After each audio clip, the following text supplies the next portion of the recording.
Assalamualaikum warahmatullahi wabarakatuh. Halo semua, kali ini kita akan membahas bagaimana sih cara perhitungan dan pengisian SPT tahunan seorang dokter. Yuk simak video berikut ini. Langkah pertama di sini kita harus memiliki data pajak. Data pajak yang kami miliki yaitu bukti potong dari gaji seorang dokter yang bekerja di beberapa rumah sakit. Berikut adalah bukti potongan Tuan X selama 1 tahun. Berikut adalah rekapan bukti potongan pajak Tuan X selama 1 tahun. Di sini ada penghasilan bruto dari kolom pertama sampai 12 dari PT Royal Progress 1.486.334.356 rupiah. Di kolom ke-13 sampai 24 ada penghasilan bruto dari PT Rumah Sakit Pelabuhan 417.706.598 rupiah. Selanjutnya ada penghasilan bruto dari PT Meijing yaitu 5 juta rupiah. Selanjutnya dari kolom 26 sampai 27 dari PT Novo Nordics Indonesia dengan nominal Rp6.153.846. Selanjutnya di kolom ke-26 sampai 29 ada penghasilan bruto dari PT Parmindo Lestari Rp6.133.846. Selanjutnya di kolom ke-30 sampai 31 ada penghasilan bruto dari PT Eisai Indonesia dengan nominal Rp10.256.410. Selanjutnya di kolom terakhir dari 32 sampai 34 ada penghasilan bruto dari PT AstraZeneca Indonesia dengan total nominal Rp9.230.769. Berikut adalah total keseluruhan penghasilan bruto yang diperoleh selama 1 tahun, yaitu Rp1.940.835.825. Di sampingnya adalah total keseluruhan DPP selama 1 tahun, yaitu Rp977.617.917. Di sampingnya lagi adalah total keseluruhan PPh yang dipotong atau dipungut selama 1 tahun, yaitu Rp193.196.064. Berikutnya, kami akan menjelaskan cara perhitungan pajak PTKP seorang dokter tersebut. Jadi saya di sini akan menghitung pajak. Di sini di nomor 1 soalnya adalah Tuan X, seorang dokter yang bekerja di beberapa rumah sakit sebagai dokter bedah memiliki NWP XXX. Ia sudah menikah dan memiliki 2 tanggungan. Ia memiliki gaji pokok sebesar Rp161.736.319. Lalu hitunglah PPh 21 Tuan XX.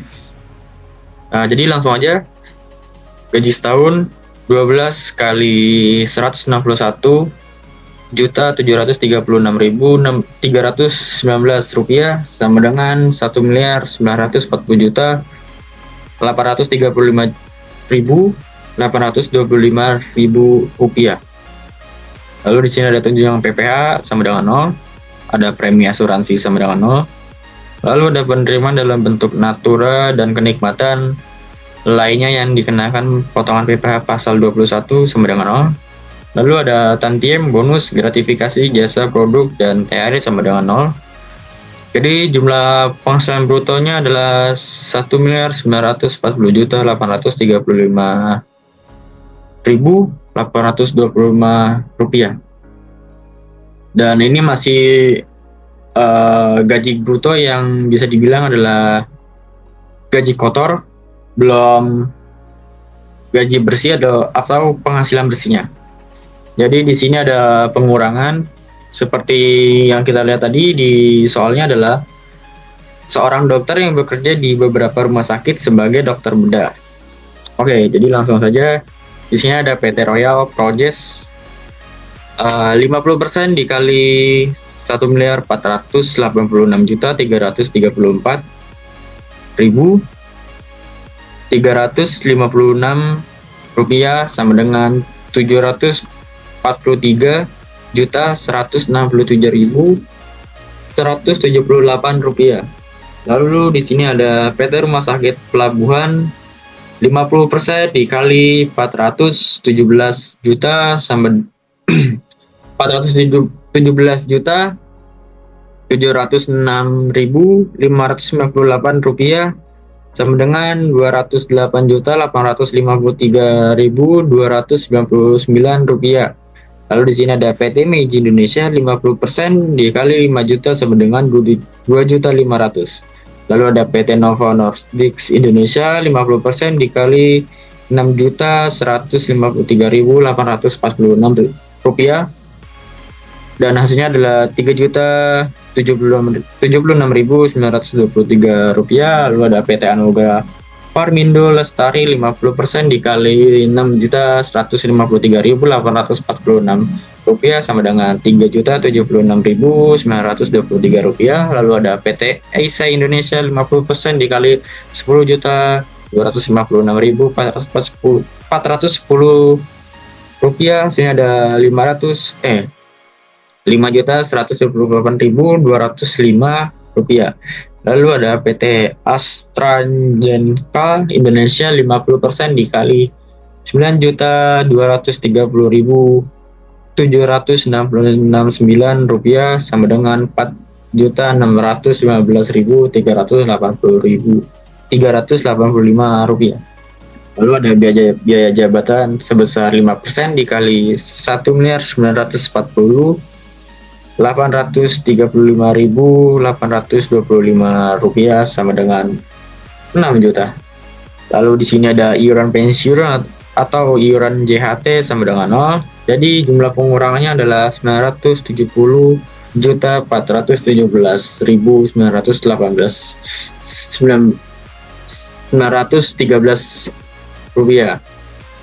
Jadi bisa kita lihat ini adalah jumlah penghasilan neto atau bisa dibilang gaji bersihnya adalah 917.913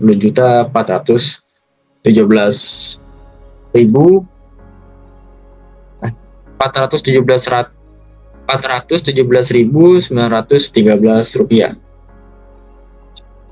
Lalu di sini ada penghasilan tidak kena pajak PTKP untuk K2. Yang dimaksud K2 ini adalah ia sudah menikah dan memiliki 2 tanggungan. Jadi menggunakan K2 kawin dan 2 tanggungan. Lalu jumlahnya untuk K2 kawin dan 2 tanggungan 60.500.000 rupiah. Lalu penghasilan kena pajak atau PKP sebesar 902.917.912 rupiah. Lalu di sini ada tarif pajak yaitu PPh 21 dalam setahun sebesar 5% kali 50 juta sama dengan 2.500.000. Lalu di sini ada PPh 21 dalam setahun 15% dalam kali 200 juta sama dengan 30 juta rupiah. Lalu di sini ada PPh 21 dalam setahun yaitu 25% dikali 500 juta sama dengan 125 juta rupiah. Lalu di sini ada PPh 21 dalam setahun 30% dikali 152.917.912 rupiah sama dengan 45.875.374 rupiah. Lalu ada pajak terutang setahun sebesar 203.375.374 rupiah.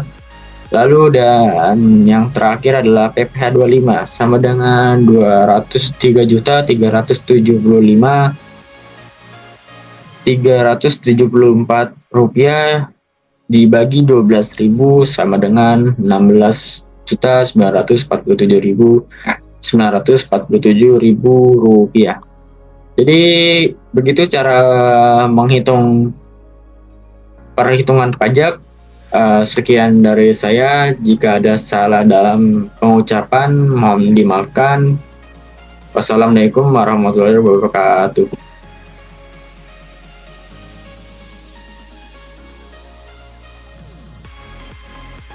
Setelah perhitungan pajak dan PTKP seorang dokter tersebut dari data sebelumnya, kita akan memasuki pengisian SPT tahunan. Berikut cara pengisian SPT tersebut. Selanjutnya kita akan mengisi SPT tahunan wajib pajak orang pribadi. Di sini dimulai dari lampiran keempat. Untuk tahunnya kita mulai dari sesuai datanya tahun 2023. Untuk bulannya dari bulan Januari sampai bulan Desember 2023. Di sini kita pilihnya yang pencatatan. NPWP dan nama wajib pajak. Untuk NPWP dan nama wajib pajak itu kita samarkan, kita sensor karena mengandung privasi. Di bagian sini, di bagian A itu ada harta pada akhir tahun. Berdasarkan data yang kita dapat dari wawancara, di sini terdapat beberapa harta, yaitu ada mobil 42 untuk tahun perolehannya tahun 2016, tanggal untuk harga perolehannya 150 juta, keterangannya mobil Honda mobil. Lalu di sini beliau juga punya apartemen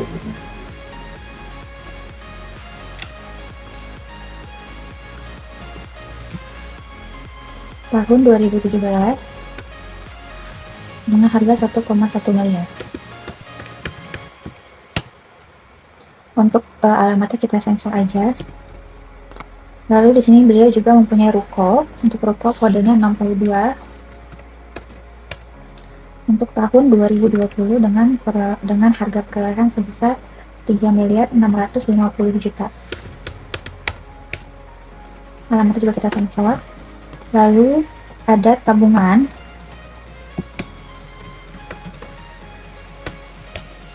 untuk tahun 2023 sebesar 2,2 miliar. Untuk nama banknya juga kita sensor aja. Lalu beliau punya 2 mobil lainnya untuk tahun 2021 dengan harga 341 juta 100.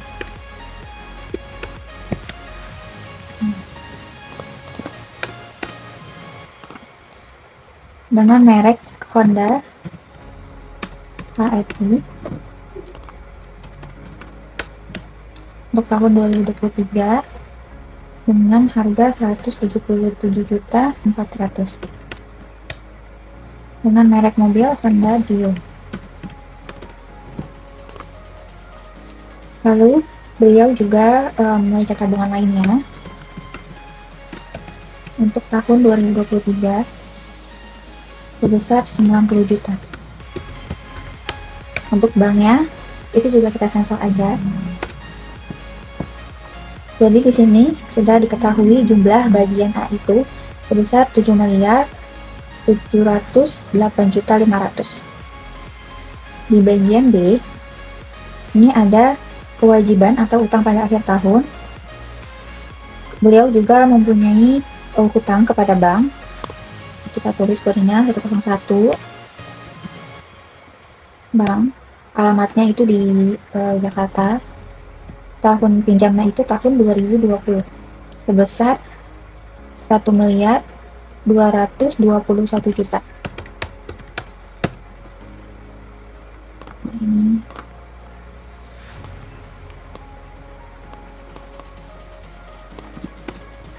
untuk jumlahnya sama ya, karena dia tidak ada hutang-hutang yang lain. Terus di bagian C sini ada daftar susunan anggota keluarga. Nah di sini beliau itu mempunyai sudah menikah, mempunyai 1 orang istri dan 2 orang anak. Di sini nama anggotanya kita sensor aja, nicknya juga. Hubungan keluarga itu ada istri, kerjanya itu ibu rumah tangga. Ini juga kita sensor.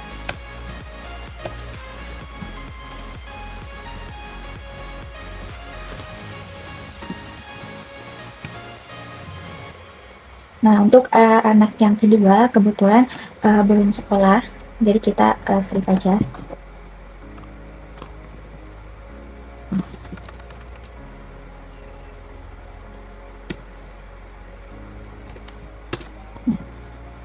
Nah, ini kita udah selesai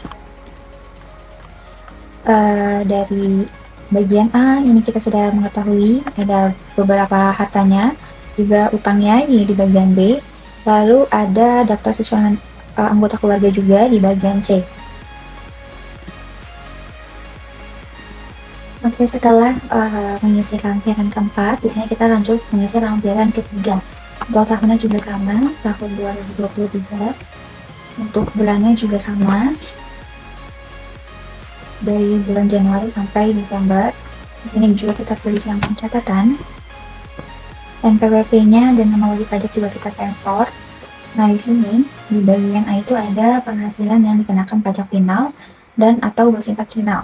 Nah, di sini di bagian di nomor pertama ini ada bunga deposito, tabungan, diskonto SBI, surat harga negara.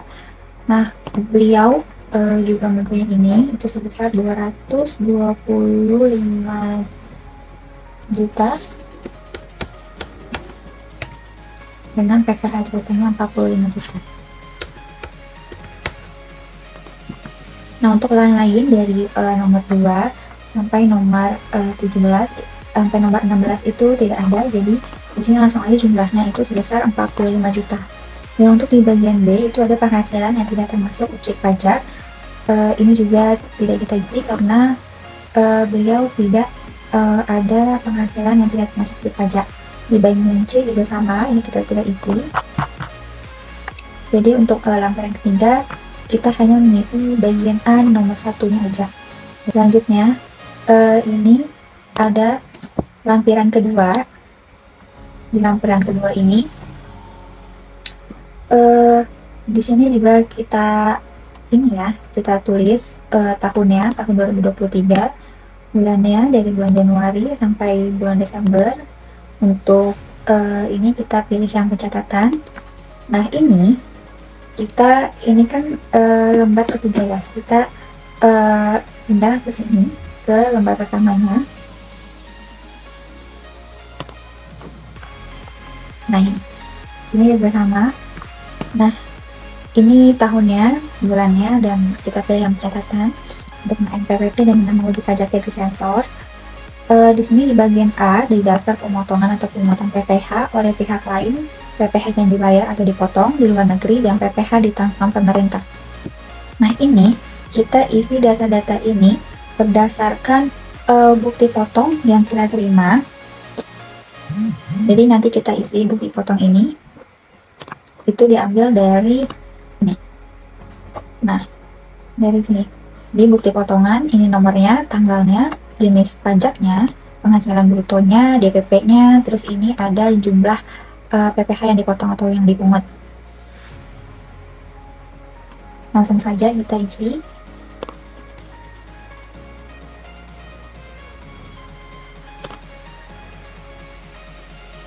Ini untuk namanya kita sensor ya. Nomornya tadi di 1.3.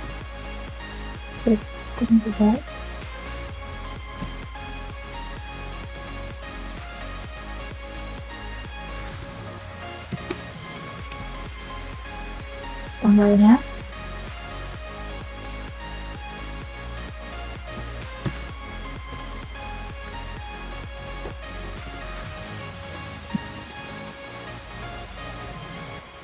untuk pajaknya itu PPh pasal 21 jumlahnya. Nah, jumlahnya ini kita ambil yang ini, jumlah PPh yang dipotong atau dipungut yang 2.550.475 perak. Kita pilih yang itu untuk dimasukkan ke sini. 500. Nah, seperti ini. Dan kita isi sampai ini, kita isi semuanya. Ini, kita isi sampai sini ya. Oke.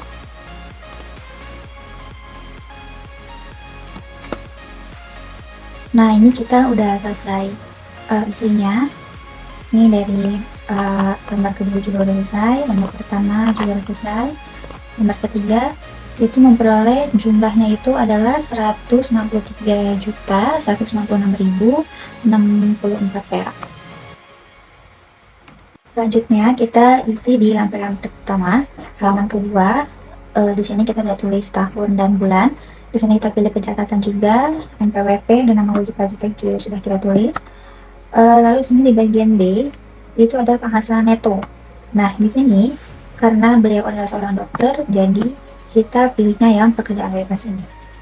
Ini jumlahnya dapat dari rekapan penghasilan beliau selama 2 tahun. Kita pindahkan yang 1.940.835.825 perak. Kita pindahkan ke sini.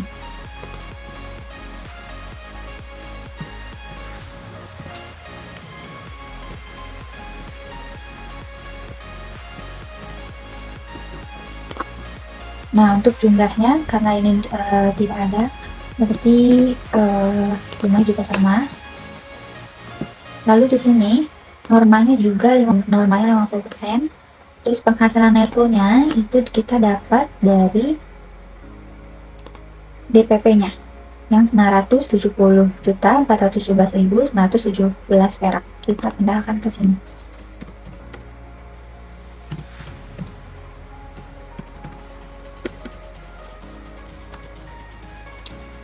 Totalnya sama ya. Nah, jumlah bagian B sudah kita isi. Untuk bagian C itu tidak kita isi ya, karena memang tidak ada. Di bagian D-nya itu juga tidak ada ya, yang penghasilan atau dalam lainnya itu juga beliau tidak ada. Jadi untuk lampiran 1 halaman 2 kita hanya isi di bagian B-nya saja. Nah, selanjutnya di lampiran pertama, halaman pertama, kita juga boleh isi tahunnya, tahunnya, bulannya juga. Di sini kita pilih yang pencatatan. Nah, NPWP-nya juga kita tulis juga. Nah, di bagian ini penghasilan neto dalam negeri dari usaha dan atau pekerjaan bebas bagi wajib pajak yang melakukan pembukuan. Nah, kebetulan beliau ini tidak menjalankan pembukuan. Jadi untuk pembukaan atau laporan keuangannya itu kita pilih yang tidak diaudit. Karena kita pilih yang tidak diaudit, maka untuk yang nomor pertama, kedua, dan ketiga itu tidak kita isi ya. Dan yang terakhir kita akan mengisi lembar yang paling awal di SPT formulir 1770. Di sini kita sudah tulis tahunnya dan bulannya. Lalu di sini kita pilihnya yang pencatatan. Lalu di bagian identitas ini ada NPWP dan lain-lainnya kita sensor ya. Lalu di status kewajiban perpajakan suami istri itu kita pilihnya yang kakak ini karena beliau sudah menikahkannya. Jadi kita pilihnya yang ini. Di bawah ini ada bagian A yaitu penghasilan neto. Di sini itu kita hanya mengisi di nomor 1 saja karena beliau adalah dokter ya, jadi melakukan pekerjaan bebas. Di sini ada penghasilan neto dalam negeri dari usaha dan atau dunia pekerjaan bebas. Itu nominalnya kita ambil dari sini, dari lampiran pertama di halaman 2. Nah, ini kita tulis di sini.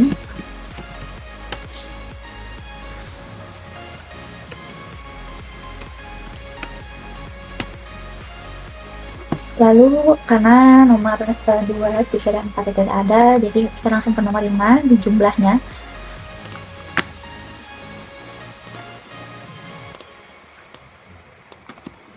Ini nomor 6, zakat atau sumbangan tidak ada. Lalu di sini langsung ke nomor 7 yaitu jumlah penghasilan neto setelah pengurangan zakat atau sumbangan. Dan di sini kita langsung aja. Nah, jumlahnya tetap sama. Lalu di bagian B itu ada penghasilan kena pajak. Di poin 8, di nomor 8 kompensasi kerugian tidak ada. Di 9 jumlah penghasilan neto setelah kompensasi kerugian itu jumlah tetap sama ya. Lalu di sini ada Ini nomor 10 ada penghasilan tidak kena pajak. Nah, kita pilihnya yang K2. Karena beliau memiliki 2 tanggungan, itu sebesar 67.500. Jadi penghasilan kena pajaknya sebesar 902.917.913 rupiah. Lalu di PPh terutang di bagian C itu PPh terutang tarif pasal 17 UU PPh itu kita dapat dari sini ya. Sudah hitung-hitung tadi. Nah, dari sini itu dapat segini, 203.375.374 rupiah. Kita pindahkan. Ini pasang 3.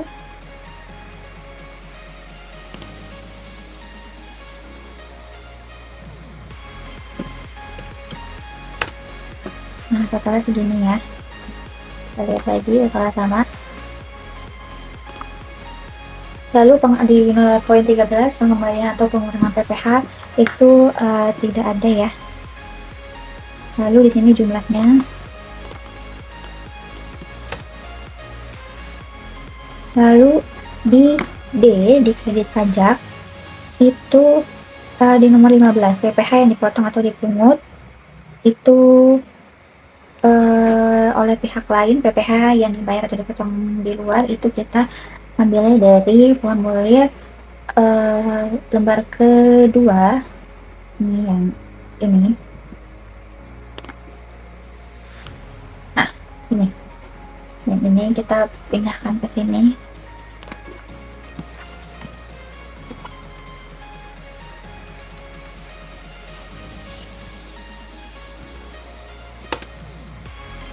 Lalu nomor 16 itu kita pilihnya yang PPh yang harus dibayar sendiri. Kita pilih. Oke. Ini sebesar ini ya, 14 dikurang 15. Jadi kita kurang.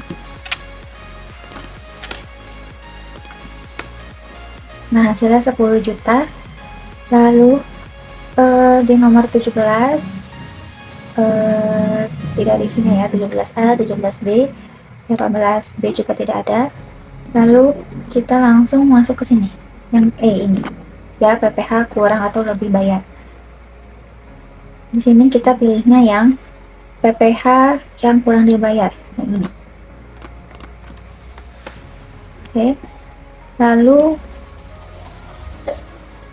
totalnya ya, totalnya sama, 10.179.310 rupiah.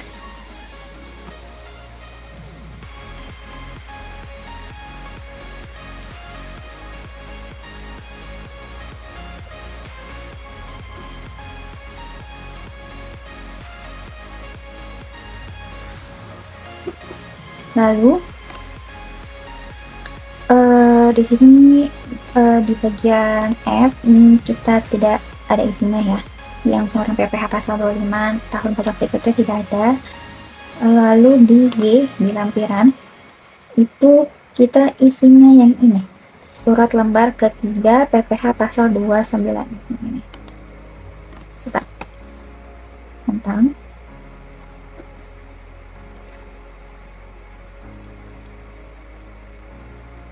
lalu di bawah sini ini tidak ada isinya ya. Lalu di bawah sini kita tulis, kita isi dulu yang ini, kita pilihnya yang wajib pajak. Tanggalnya itu tanggal 18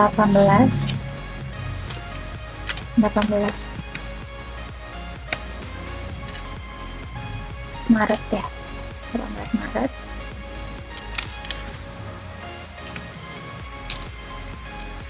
Tahun 2023. Nah, ini nama lengkapnya kita sensor, NPWP nya juga kita sensor ya. Nah, di sini kita tinggal tambahin tanda tangan aja ya, ini tanda tangan untuk kelompok 4 ya. Kita tulis aja angka 4 di sini. Nah, teman-teman, ini kita udah selesai ngerjain atau mengisi formulir 1770 ya SPT tahunan PPh wajib pajak orang pribadi sudah selesai sampai di sini. Setelah kita menyimak cara perhitungan dan pengisian SPT, yuk kita simak kesimpulannya. Apa ya kesimpulan dari video ini?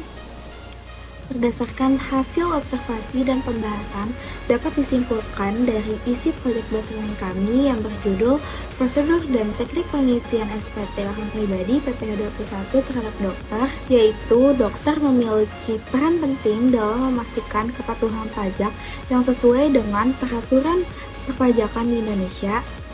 Dokter sebagai pekerja bebas memiliki karakteristik penghasilan yang bervariasi, baik dari praktik pribadi, rumah sakit, atau sumber lainnya, sehingga memerlukan pemahaman mendalam tentang dasar perhitungan pajak.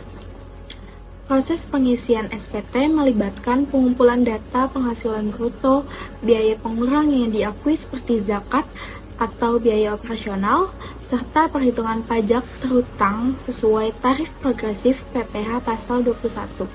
Selanjutnya, sehubungan dengan hasil penelitian yang telah dilakukan, maka kami mencoba memberikan saran-saran yang berkaitan dengan hal tersebut sebagai berikut. Yang pertama, saran akademisi bagi pengembangan ilmu. Penelitian ini diharapkan dapat memberikan tambahan pengetahuan sebagai sumber informasi dan sebagai sumbangan pemikiran dalam mengembangkan disiplin ilmu akuntansi keuangan, serta berkontribusi pengembangan penilaian khususnya mengenai PPh pasal 21, serta sebagai masukan dan tambahan referensi bagi para pembaca khususnya dalam ilmu perpajakan. Yang kedua, saran bagi peneliti selanjutnya disarankan pada penelitian selanjutnya untuk melakukan penelitian dengan metode yang sama, tetapi dengan variabel, unit analisis, dan sampel yang berbeda, agar diperoleh kesimpulan yang mendukung teori dan konsep diterima secara umum. Yang ketiga, saran bagi umum. Bagi wajib pajak yang sudah di atas PTKP diharapkan untuk bisa mendaftarkan dirinya untuk diberikan nomor pokok wajib pajak atau NPWP supaya bisa melaksanakan kewajiban perpajakannya. Nah, itu dia cara perhitungan dan pengisian SPT seorang dokter. Jangan lupa bayar pajak ya, orang bijak bayar pajak. Wassalamualaikum warahmatullahi wabarakatuh.